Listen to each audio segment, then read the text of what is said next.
আমার কাছে পিঠা বানিয়ে খাওয়ার থেকেও খাওয়াতে বেশি ভালো লাগে। শীতকাল আসলেই পিঠা খাওয়ার একটা ধুম পড়ে যায় সবার ঘরে ঘরেই।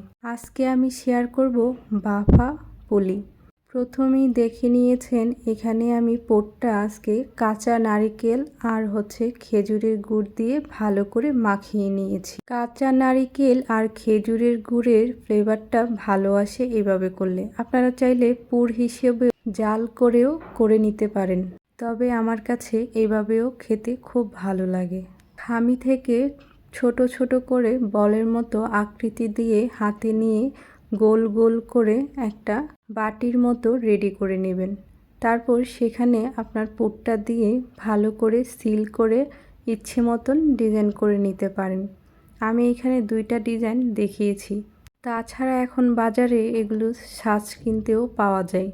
যদিও আমার কাছে সাজ ছিল না, আর আমি হাতে যেহেতু পারি তাই এইভাবেই দেখাচ্ছি। আজকে আমার ডোটা একটু নরম হয়ে গিয়েছিল।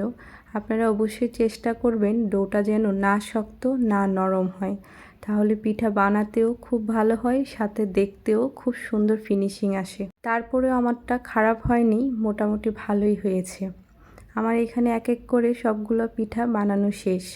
আমি আজকে রাইস কুকারে পিঠাগুলো ভাপ দিব।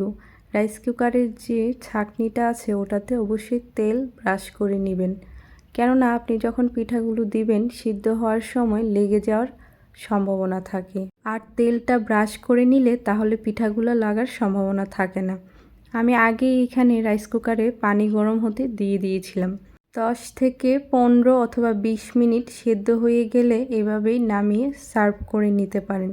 আমি একটা কেটে আপনাদেরকে দেখাচ্ছি। খেতে অত্যন্ত সুস্বাদু হয়েছিল। ধন্যবাদ।